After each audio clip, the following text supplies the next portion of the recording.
Hello friends, fox education में आपका स्वागत है। आज मैं आपको क्लास 12 हिंदी दिगंत भाग 2 के अध्याय 8 सिपाही की मां से पूरे 80 क्वेश्चंस की प्रैक्टिस करवाने वाला हूँ। इस चैप्टर के सारे क्वेश्चंस बहुत इंपॉर्टेंट है, इसलिए एक एक क्वेश्चंस को ध्यान से देखना। बोर्ड एग्जाम में इस चैप्टर से बहुत सारे प्रश्न पूछे जाते हैं। पहला, मोहन डाकेश का जन्म कब हुआ था? इसका राइट आंसर हो जाएगा दोस्तों सी, 8 जनवरी 1925 को। मोहन डाकेश का निधन कब हुआ था? इसका राइट आंसर हो जाएगा दोस्तों बी, 3 दिसंबर 1972 को। मोहन डाकेश के बचपन का नाम क्या था? मदन मोहन गुप्तानी। ये बहुत इंपॉर्टेंट क्वेश्चन है दोस्तों, 2020 में पूछा गया था। मोहन डाकेश के पिता का नाम क्या था? इसका राइट आंसर हो जाएगा दोस्तों ए, करमचंद गुप्तानी। करमचंद गुप्तानी। मोहन डाकेश की शिक्षा मुख्यतः किस विषय से संबंधित थी? इसका राइट आंसर हो जाएगा दोस्तों बी, हिंदी और संस्कृत। हिंदी और संस्कृत से। मोहन डाकेश आधुनिक हिंदी के किस आंदोलन के प्रमुख हस्ताक्षर माने जाते हैं? इसका राइट आंसर हो जाएगा दोस्तों सी, नई कहानी आंदोलन। मोहन डाकेश मुख्य रूप से किस विधा के प्रसिद्ध थे? किस विधा के लिए प्रसिद्ध थे? कहानी और नाटक। इसका राइट आंसर हो जाएगा दोस्तों सी, ये कहानी और नाटक दोनों में प्रसिद्ध थे हिंदी साहित्य के।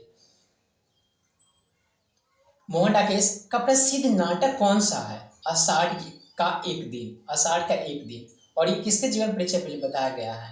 ये कालिदास का। आषाढ़ का एक दिन किसके जीवन कथा पर आधारित नाटक है? इसका राइट आंसर हो जाएगा दोस्तों डी, कालिदास। सॉरी दोस्तों, इसका राइट आंसर हो जाएगा सी, कालिदास। मोहन डाकेश के अनुसार नाटक मुख्यतः किसके लिए लिखा जाना चाहिए? इसका राइट आंसर हो जाएगा दोस्तों सी, मंच पर दृश्य रूप से प्रस्तुत करने के लिए। मंच पर दृश्य रूप में प्रस्तुत करने के लिए। नाटक के प्रभाव को किन चीजों से जोड़ा गया है? अभिनेताओं के व्यक्तित्व, स्वर, अभिनय, रंगमंच की सजावट और प्रकाश से। यानी मतलब उसमें किस प्रकार की जो अभिनेता काम करे वो, उसकी आवाज कैसी है, उसकी अभिनय कैसी है, यानी वो जो कर रहे हैं वो कैसे है, उसकी एक्टिंग कैसी है, रंगमंच की सजावट यानी जो मंच है उसकी सजावट कैसी है, प्रकाश यानी लाइट कैसी है, ये सब चीज पे डिपेंड करती है एक नाटक। अगर इसमें से कोई एक चीज खराब हो जाएगा तो नाटक नाटक नहीं कहा जाएगा। आई थिंक ये खराब हो जाएगा। अगर कोई फिल्म की शूटिंग होती है तो आप देखते हैं सिर्फ कहानी अच्छा होना मायने नहीं रखता, उसमें जो एक्टर रहता है उसका एक्टिंग भी अच्छा होना चाहिए। अंडे के छिलके तथा अन्य एकांकी किसकी रचना है? मोहन डाकेश की। अंडे के छिलके और अन्य एकांकी मोहन डाकेश की रचना है। अंडे के छिलके किस प्रकार की रचना है? यह एक प्रकार की एकांकी है। अंडे के छिलके में मुख्य रूप से किस सामाजिक पक्ष को प्रस्तुत किया गया है? मध्यम वर्गीय परिवार की मानसिकता को। अंडे के छिलके में मां का चरित्र कैसा, मां का चरित्र किस भावना को दर्शाता है? इसका राइट आंसर हो जाएगा दोस्तों बी, ममता और पारिवारिक लगाव को। 16, मोहन डाकेश के अनुसार आधुनिक नाटक में किस प्रकार की समस्याएं दिखाई देनी चाहिए? मोहन डाकेश के अनुसार आधुनिक नाटक में किस प्रकार की समस्याएं दिखाई देनी चाहिए? इसका राइट आंसर हो जाएगा दोस्तों सी, समकालीन जीवन की समस्याएं। मोहन डाकेश ने हिंदी नाटक को किस दिशा में महत्वपूर्ण योगदान दिया है? आधुनिक संवेदना, नवीन नाट्य शिल्प की दिशा में। मोहन डाकेश जो हो गए वे हिंदी नाटक को आधुनिक संवेदना, नवीन नाट्य शिल्प की दिशा में महत्वपूर्ण योगदान दिया है। इसका राइट आंसर हो जाएगा दोस्तों बी। मोहन डाकेश के नाटकों की विशेषता क्या मानी जाती है? इसका राइट आंसर हो जाएगा दोस्तों सी, मोहन जीवन की वास्तविक समस्याओं और आधुनिक संवेदनाओं की प्रस्तुति। इसका राइट आंसर हो जाएगा दोस्तों सी। 19, मोहन डाकेश ने साहित्यिक सांस्कृतिक से जुड़े किस क्षेत्र में कार्य किया है? साहित्यिक सांस्कृतिक संस्थाओं से जुड़कर कार्य किया है। सिपाही की मां के लेखक कौन है? मोहन डाकेश।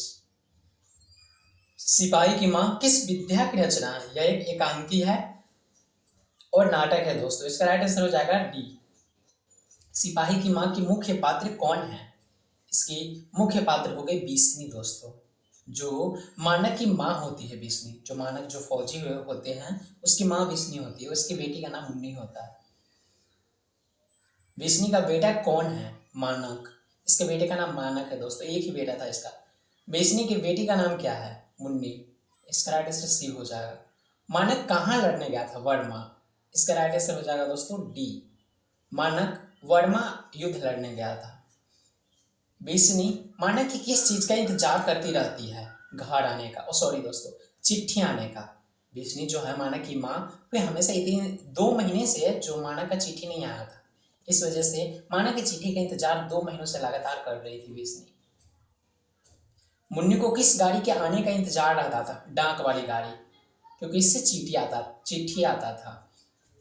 डाक वाली गाड़ी से किसकी चिट्ठी आने की आशा करती है? मानक की। मानक की पिछली चिट्ठी में क्या लिखा था? वह बर्मा की लड़ाई पर जा रही है। इसका राइट आंसर हो जाएगा दोस्तों सी, वो बर्मा की लड़ाई पर जा रही है। मानक की चिट्ठी कितने समय से नहीं आया है? 2 महीने से दोस्तों, लगभग 2 महीने से। इसका राइट आंसर हो जाएगा दोस्तों सी। मुन्नी को विश्वास था कि भैया की चिट्ठी कब आएगी? अगले मंगलवार को। अगले मंगलवार को भैया की चिट्ठी पक्का आएगा। बिस्नी के अनुसार मानक को माँ को क्या लिखना चाहिए था? बिस्नी के अनुसार मानक को माँ को क्या लिखना चाहिए था? कम से कम अपनी राज्य खुशी। कम से कम एक, मतलब बिस्नी का मानना था कि कम से कम मानक को तो ये बात जरूर लिख देना चाहिए कि मैं कैसे हूँ, कैसे नहीं हूँ, मैं ठीक हूँ, मुझे क्या चाहिए उससे, यही ना उसका हालचाल जानना है मुझे। बर्मा की दूरी के बारे में चौधरी क्या कहता था? कई 100 कोस दूर है बर्मा। चौधरी के अनुसार वर्मा जाने के लिए किस साधन का प्रयोग किया जाता है? पानी वाले जहाज। मानक ने कलकत्ता में क्या देखा था? समुद्र में पानी वाले जहाज। सॉरी, मानक ने कलकत्ता में क्या देखा था? समुद्र में पानी वाले जहाज। मुन्नी ने किस बात की शंका व्यक्त की थी? चिट्ठी वाला जहाज डूब गया होगा, चिट्ठी नहीं आ रहा था, इस वजह से जब उसके घर में बहस चलती है तो मुन्नी ढेर सवाल लगाती कि माँ कहीं ऐसा हो सकता है ना कि चिट्ठी जिस जहाज से आती होगी भैया को वो जहाज ही डूब गया होगा। बिस्नी ने मुन्नी के किस बात पर उसे डांटा? हाँ, जहाज डूबने की अशुभ बात कहने पर। इसका राइट आंसर सी हो जाएगा। चौधरी के बारे में बिस्नी का क्या राय थी? इसका राइट आंसर हो जाएगा दोस्तों वो घर पर बैठा खबरें गढ़ता रहता है। चौधरी के बारे में बिस्नी बोलती थी कि मतलब कोई बात वो बोल देता है, वैसे थोड़ी ना कि वो सच में जानता होगा, वो घर पे बैठ कर ऐसे ही खबरें गढ़ता रहता है। बिस्नी के पड़ोसन का नाम क्या था? जो उसकी पड़ोसन था उसका नाम था कुंती दोस्तों।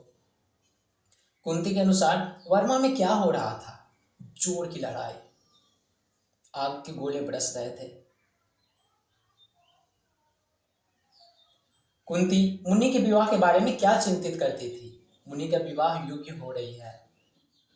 मुन्नी विवाह योग्य हो रही है। कुंती जो थी वो मतलब बिस्नी की पड़ोसन थी। मुन्नी की उम्र लगभग कितनी बताई गई थी? 14 वर्ष। मुन्नी 14 वर्ष की थी। और जो कुंती की बेटी थी, पता नहीं मुझे उसका नाम ध्यान नहीं है, वो 13 वर्ष की थी। विष्णु के अनुसार मानक कितने समय से लौट कर आने वाला था? विष्णु के अनुसार मानक कितने समय में लौट कर आने वाला था? 6 महीने में, 4-6 महीने में। मानक को गए हुए कितने महीने हो चुके थे? 7 महीने हो चुके थे दोस्तों। कितने महीने? 7 महीने। दीनू कौन था? दीनू कुम्हार था, उसी गांव के कुम्हार था। दीनू की हालत कैसी थी? हड्डियों का चलता फिरता ढांचा, यानी मतलब बुजुर्ग हो गए थे, बहुत ही पतले थे। उसकी सारा हड्डियां मतलब गिना, ऐसा प्रतीत हो रहा था जैसे मैं गिन लूं। दीनू विष्णु के पास आकर क्या बताता है? दीनू विष्णु के पास आकर के बोलता है कि 2 जवान लड़कियां कहीं से आ रही है, दोनों के कपड़ा अजीब ढंग के पहने हुए हैं, मैम लग रही है देखने में। दीनू उन लड़कियों के पहनावे को किससे मिलाता है? मैमों से, मैम की कपड़ा। दोनों लड़कियों घर घर जाकर क्या मांग रही है? आटा दाल। याद रखना दोस्तों, ये बहुत ही पीवीआई क्वेश्चन है, ये बोर्ड एग्जाम में पिछले कई बार पूछे जा चुके हैं। लड़कियां ने बताया कि वे कहाँ से आई है। लड़की बोला कि मैं रंगून से आया हूँ। और रंगून कहाँ पड़ता है दोस्तों? कमेंट में बताना। रंगून वर्मा में पड़ता है। जहां मानक युद्ध लड़ने गया है।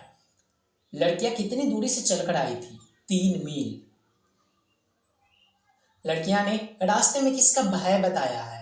रास्ते में जापानी जहाजों और सैनिक का भय और जानवर का भी भय बताया। लड़कियों ने बताया है कि उसके कितने भाई रास्ते में मारे गए? 2 भाई।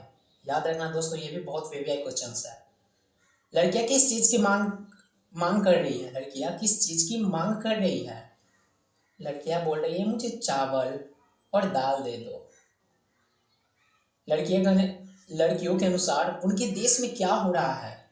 भयंकर युद्ध, आग के गोले बरस रहे हैं। लड़कियों ने कहा कि उनके देश का नाम क्या है? उसके देश का नाम है वर्मा, और वर्मा के रंगून से वो 2 लड़कियां आई थी। याद रखना दोस्तों, वर्मा वर्मा के शहर का नाम क्या बताया गया है? वर्मा के जिस शहर से वो लड़कियां आई उसका नाम रंगून था। लड़कियों के अनुसार जापानी जहाजों क्या किया था? लड़कियों के अनुसार जापानी जहाजों ने क्या किया था? जापानी जहाजों ने बम मारकर शहर को उजाड़ दिया था। लड़कियों किस रास्ते से भारत की ओर आई थी? लड़कियां किस रास्ते से भारत की ओर आई थी? जंगली रास्ते से, जंगल से होकर के आई थी दोस्तों। जंगल के रास्ते में लड़कियों को किसका सामना करना पड़ा था? जंगली जानवरों का।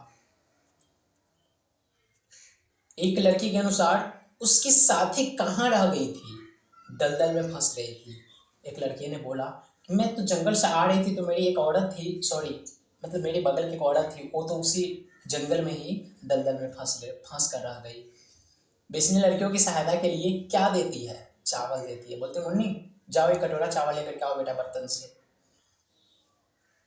बेसिनी मुन्नी को किस पात्र से चावल लाने के लिए बोलती है? बर्तन से। हंडिया, हंडिया नहीं बर्तन। मुन्नी चावल लेने कहाँ चली जाती है? घर के अंदर, अंदर घर में। बिस्नी लड़के की बात सुनकर किस भावना से भर जाती है? बिस्नी लड़के की बात सुनकर करुणा और चिंता में डूब जाती है एकदम।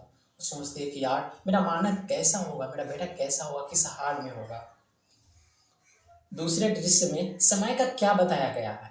दूसरे दृश्य में रात का समय, रात का समय रहता है। जब एक बार पर्दा गिरता है तो सेकेंड दृश्य जब चालू होता है तो रात का सीन रहता है, जिसमें बिस्नी सपना देखती है। दूसरे दृश्य में दोनों चारपाई कहाँ बिछी थी? आंगन में दोस्तों, याद रखना, वो कमरे के भीतर नहीं थी, आंगन में थी।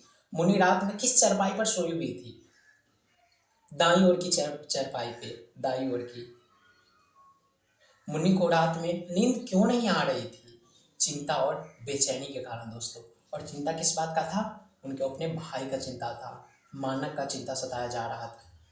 बिस्नी मुन्नी को क्या करने के लिए कहती थी?